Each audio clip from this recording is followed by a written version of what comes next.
Okay, so we were doing tooth size. We had the two parents. Mom's information is across the top. And what we're saying is that in every egg, there's a 50% chance that she'll contribute a big D and a 50% chance she'll contribute a little d. In every sperm that Dad makes, there's a 50% chance that he'll contribute a big D and a 50% chance that he'll contribute a little d.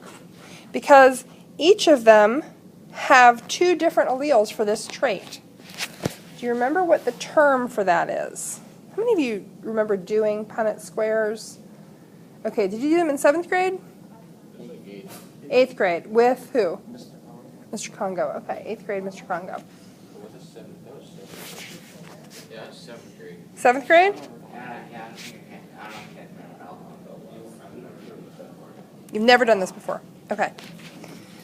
So, there are two terms, and we started to talk about these yesterday. So, Robbie, you said hetero means what? Different. Different. Heterosexuals are attracted to people of a different sex than them. Heterozygous, so hetero means different. Okay, so heterozygous means different. If you have an individual that has two different alleles, they are heterozygous. Okay? So an individual that's heterozygous for a trait has two different alleles.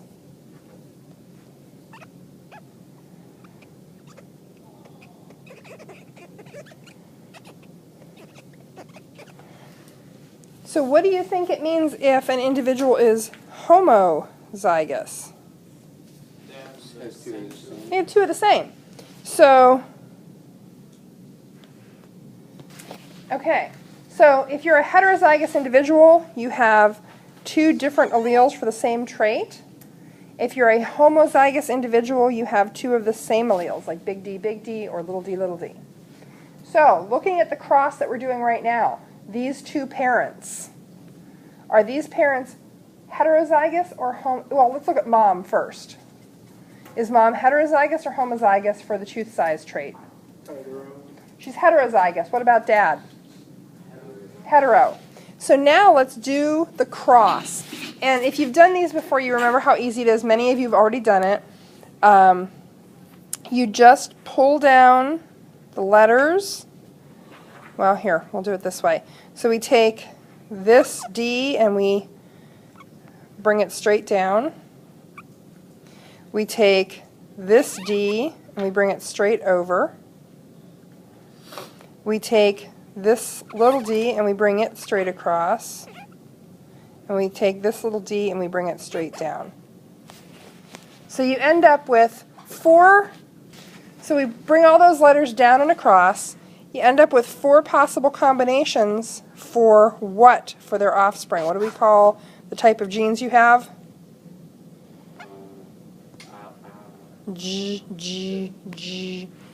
Genotype. So there are four possible genotypes for their offspring. You're going to, every time you do one of these, you're going to list the genotypes that are possible. So, do we have a big D in their offspring? Is it possible? Yeah. Do we have big D, little d? Yep. And do we have little d? Yes. So we do, but right now we're just listing the possibilities, and then we're going to write off to the side how many of them, of each there were. So how many big Ds did we have? One. How many big D, little d's? Two. And how many little Ds? One. This is called a heterozygous cross. So if you've got two parents that are heterozygous for a trait, you can have all three possible genotypes in their offspring. Okay? Now, most of their, half their offspring, 2 out of 4 of their offspring on average, are going to be heterozygous. But a quarter of their offspring are going to be homozygous. Is that homozygous dominant or homozygous recessive? Dominant. Big D's are dominant, remember. Big letters are always dominant.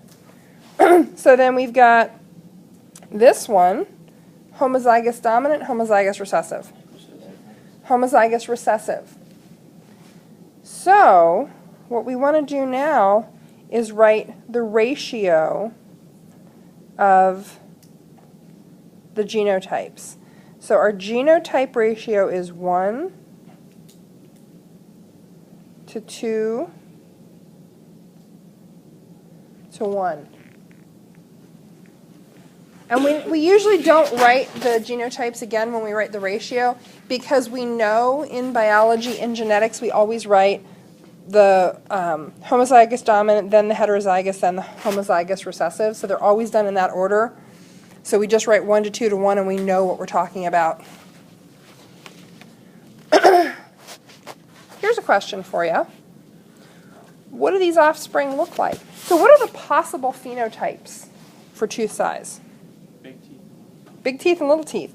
So down here we're going to write, I'm just going to write big teeth.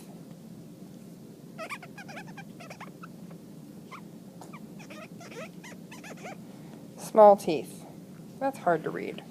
Got big teeth and small teeth. So what I want to know is how many of their offspring have big teeth.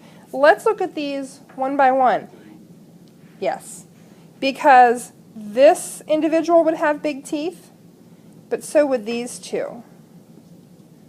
So out of every 4 of their offspring, we would expect that 3 of them would have big teeth. How many of their offspring have small teeth? 1. So the ratio for phenotype, is it different than genotype? Yeah. And it's 3 to 1. And again, we don't need to write, 3 dominant to 1 recessive, because we always write the dominant first. Now, I want to caution you. Do all pairs who reproduce have 4 offspring? No. If you are an only child, or you have 1 sibling, or you have 6 siblings, your parents didn't have 4 offspring. These are just averages. These are odds. So the odds for these 2 parents with this genetic makeup to have a big-toothed offspring are 3 to 1. For every baby that's born, it's a 75% chance that they're going to have big teeth. 25% chance they'll have little teeth. Okay, what I want you to do now, and I'm going to float around, is go to the next page, pick one of the traits from your list of 5, and you are going to go ahead and get information from the mother and the father, and you're going to do a cross. So you have to list the trait, the alleles, the mom's information, and the dad's information, and do the cross. I'm going to float around and help you. Okay, so I think you're all pretty good with just doing the Punnett Square itself. A lot of you had tail length, and you had the really easy one. You had little t, little t, little t, little t. Your ratio 0 to 0 to 4. It's sometimes just expressed as 4 to 0. But basically what you know is they're all the same. They're all identical. So what are the possible phenotypes? And this is tail length, right? Long tail, short tail. Long tail, short tail.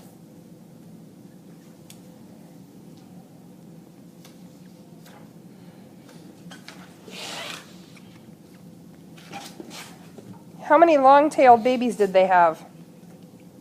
0. 0. How many short-tailed babies did they have? 4.